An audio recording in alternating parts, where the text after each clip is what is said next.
Okay, number 1, in simplifying radicals, number 1, we're going to simplify 2 over square root of 5. Under of rationalization, we are going to rationalize the denominator. Our denominator here is square root of 5. Therefore, we're going to multiply by square root of 5. Then the next process, you're going to multiply numerator times numerator. And, of course, multiply denominator times denominator. What will happen? 2 times square root of 5 is 2 the square root of 5 over square root of 5 times square root of 5 equals 5. Therefore, the correct answer is 2 the square root of 5 over 5. Why this is 5? Because if you are going to multiply square root of 5 times square root of 5, that will become square root of 25. And the square root of 25 still, this is a perfect square of 5. And the second given is 3 over 2 the square root of 2.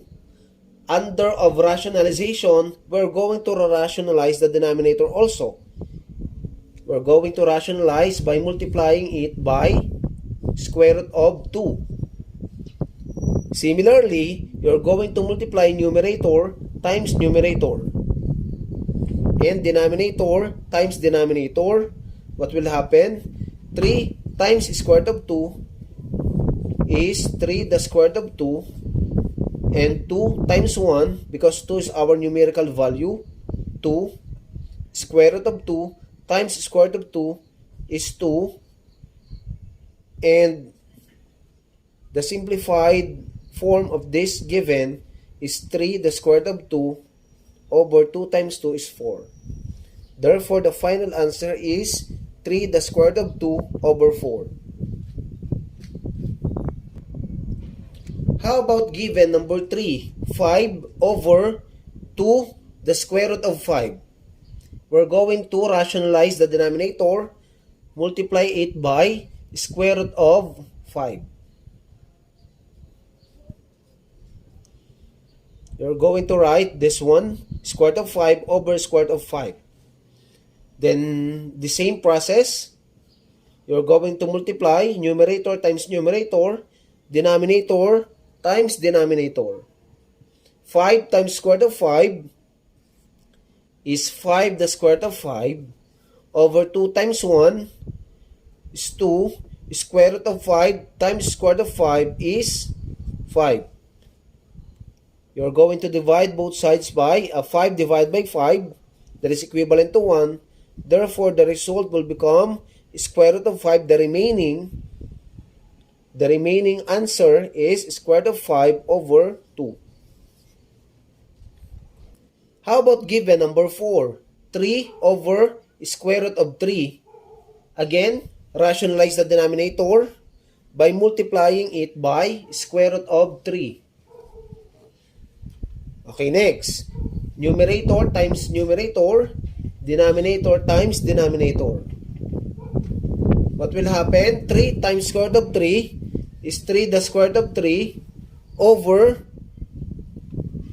square root of 3 times square root of 3 is 3. This is equal to 1. Therefore, 3 divided by 3 is 1. 1 times square root of 3 is square root of 3. Therefore, the final answer here is square root of 3. How about how to answer this example? Simplifying radicals with this given. 5 over 2 plus square root of 3. As we can see, 2 plus square root of 3 is a binomial. Binomial term wherein we're going to apply the conjugation process. The conjugates of this binomial denominator is 2 minus square root of 3. Instead of 2 plus square root of 3, you're going to change the sign from positive will become negative. Then, the same process, numerator times numerator, denominator times denominator. 5 times 2 is 10 minus 5 times square root of 3 is 5 the square root of 3 over 2 times 2 is 4. Positive times negative is negative. Since we have this given, 2 plus square root of 3, 2 minus square root of 3, you only have to do is to apply the first and last. First to first, get the product, and last to last, get the product. 2 times 2, 4, minus, y minus, this is negative. Because positive times negative is negative. Square root of 3 times square root of 3 is 3. What will happen?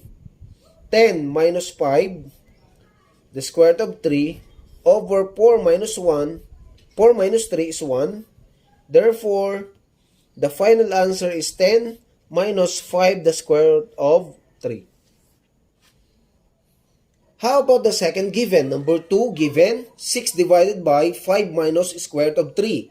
Again, we're going to apply the conjugation process in radicals or in simplifying radicals. The conjugates of this binomial denominator is 5 plus square root of 3.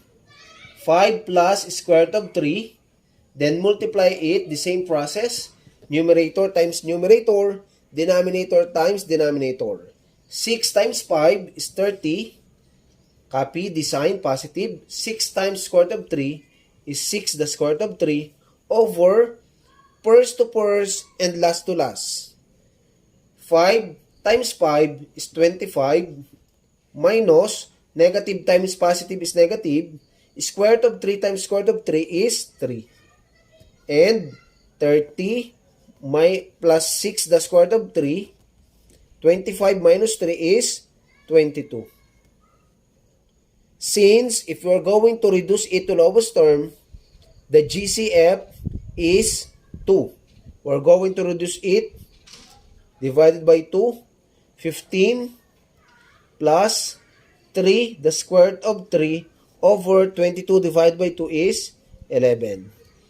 Therefore, the simplified form of that given is 15 plus 3 the square root of 3 over 11. How about given number 3? We're going to simplify again the given radicals. Number 3 given, 2 divided by 1 plus square root of 5. Again, our denominator containing a binomial term, wherein we're going to apply the conjugation process in radicals. We're going to 1 plus square root of 5 will become 1 minus square root of 5. Then, same process, numerator times numerator, denominator times denominator. 2 times 1 is 2. That is negative. 2 times square root of 5 is 2 the square root of 5. First to first, last to last. First to first, 1 times 1 is 1. Positive times negative, always negative. Last to last, square root of 5 times square root of 5 is 5. What will happen? 2 minus 2 the square root of 5 over 1 minus 5 is negative 4. The GCF is 2. Divide both sides by 2, or what will happen? Get the common monomial factor of this expression. 2 times 1 minus square root of 5 divided by negative 4, or it can be 2 times negative 2. Then this is equivalent to 1. What will happen? 1 minus square root of 5 over negative 2. Therefore, the correct answer is 1 minus square root of 5 over negative 2. Okay, how about given number 4? 3 over 2 minus square root of 3. Again, the conjugates of this binomial denominator is 2 plus square root of 3. 2 plus square root of 3. Then same process, numerator times numerator, denominator times denominator. 3 times 2 is 6 plus 3 times square root of 3 is 3 the square root of 3. Over 2 times 2 is 4 minus square root of 3 times square root of 3 is 3. What will happen? That is 6 plus 3 the square root of 3 over 1.